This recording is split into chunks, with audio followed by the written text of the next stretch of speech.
落とした三振まっすぐ3ついった後の落としたボールですね。 While Japan bows to its baseball gods, one pitcher stands alone. This is Tatsuya Imai, the Japanese pitcher who refuses to bow. In the last 5 years, Japanese baseball has given Major League Baseball two of its biggest superstars: Shohei Ohtani, the unicorn, a player who rewrote what's possible, and Yoshinobu Yamamoto, who commanded $325 million before throwing a single MLB pitch. Together, they've built a dynasty in Los Angeles, back-to-back World Series champions, the most dominant team baseball has seen in decades. In Japan, they are treated like royalty. In America, they are box office gold. But there's one man in Japan who isn't impressed: Tatsuya Imai, 27 years old, 1.92 ERA, 178 strikeouts in 163 innings. He's not here to admire them, he's here to destroy them.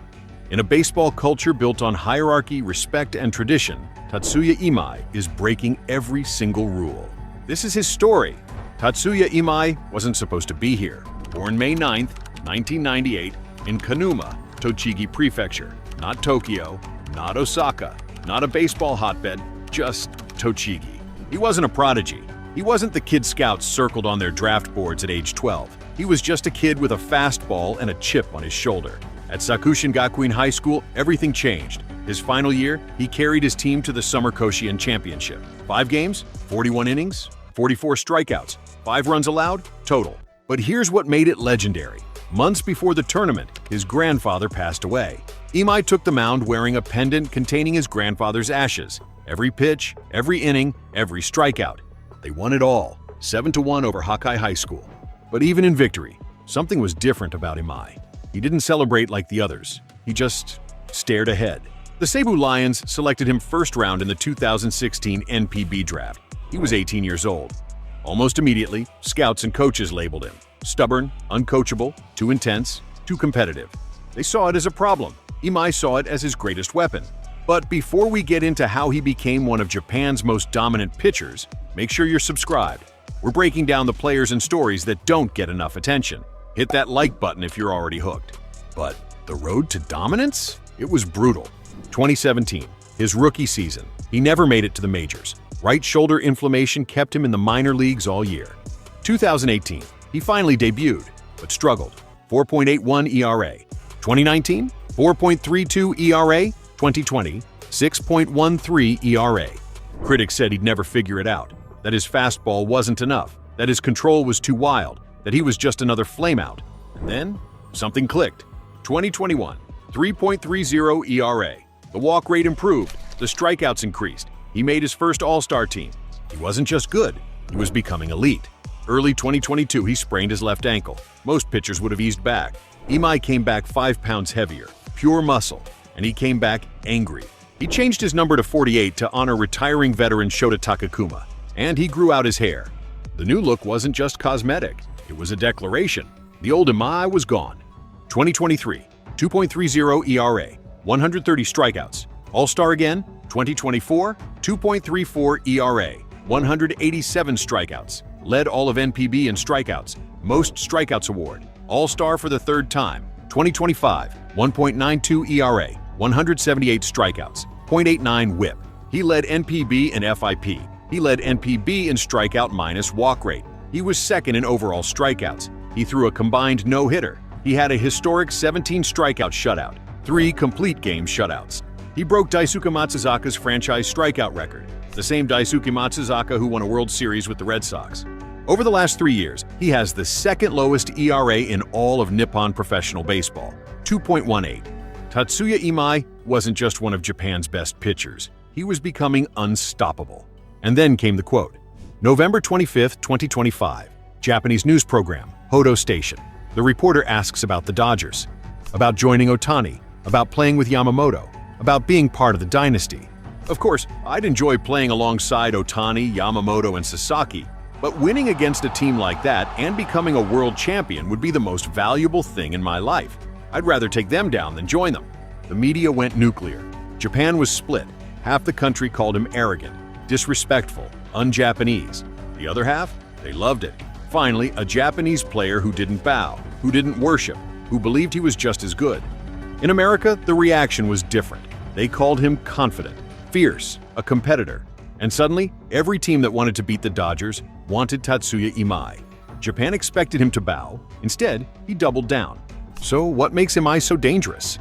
Start with the delivery, low three-quarters arm slot. Unusual, deceptive, creates angles hitters don't see often. The fastball, 95 miles per hour average. But here's the key, he throttles it. Against the bottom of the order, 91 to 93. Save energy. Runners in scoring position, 97 to 99. Maximum effort. It's not just about speed, it's about when you use it. But the fastball isn't his best pitch. The slider is.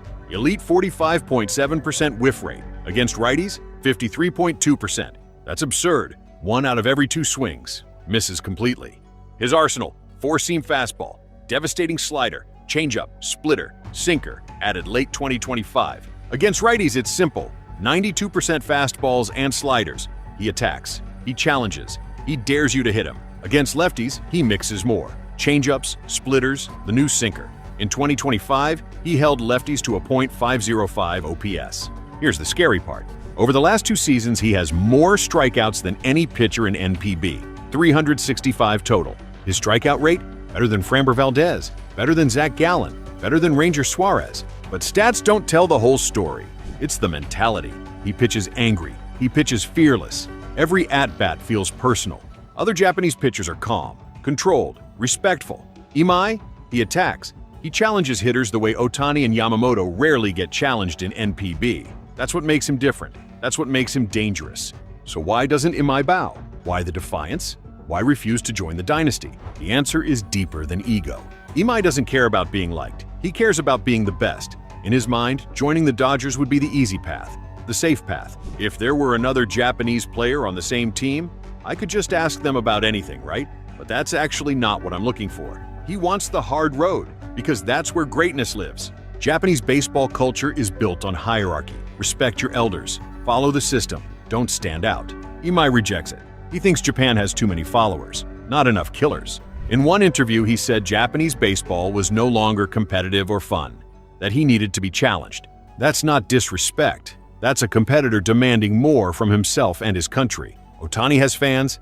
Yamamoto has fans. Imai? He doesn't want to be one. He wants to stand across from them, not beside them. He wants the world to remember him as the pitcher who beat them, not join them. Most Japanese players look at Ohtani and Yamamoto and think, I want to be like them. Imai looks at them and thinks, I want to beat them.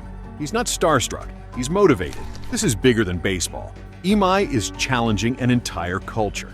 He's showing the next generation of Japanese players that you don't have to bow. You don't have to be polite. You don't have to wait your turn. You can be fierce. You can be confident. You can be you. That's why he doesn't bow. Because bowing is submission. And Tatsuya Imai doesn't submit to anyone. So the question is, can he actually do it? Can he challenge Ohtani and Yamamoto? MLB teams think so. Projected contract, $130 to $150 million over 6 years.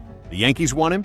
The Mets want him. The Giants want him. Every team that wants to beat the Dodgers wants Tatsuya Imai. Let's compare him to early Yamamoto and Ohtani. Imai's last 3 years, 2.18 ERA, 365 strikeouts.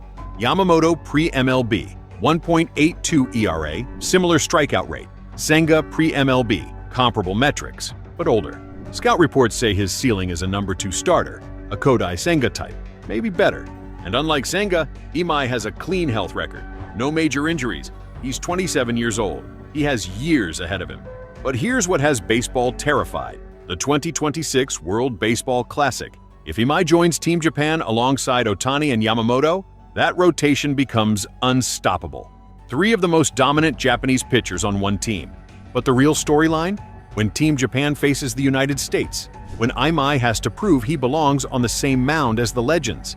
Imagine it. Imai pitching in the championship game. The weight of a nation on his shoulders, standing alongside the very players he refused to join in Los Angeles. Can he match their greatness when it matters most? We're about to find out. Tatsuya Imai isn't like the others. He doesn't follow. He doesn't bow. He doesn't ask for permission. While Ohtani and Yamamoto built a dynasty in Los Angeles, Imai is building something else, a legacy. In a few weeks, he'll sign with an MLB team. And when he does, baseball will have a new villain, or a new hero, depending on who you ask. Shohei Ohtani changed what was possible. Yoshinobu Yamamoto commanded respect. But Tatsuya Imai? Tatsuya Imai isn't here to join Japan's next baseball dynasty. He's here to destroy it. So, what do you think? Will Imai live up to the hype? Can he really challenge Ohtani and Yamamoto? Drop your predictions in the comments below. And if you want to see more stories like this, the players who refuse to play by the rules, hit that subscribe button and turn on notifications. We've got more coming. This is Foul Ball, where we tell the stories nobody else will.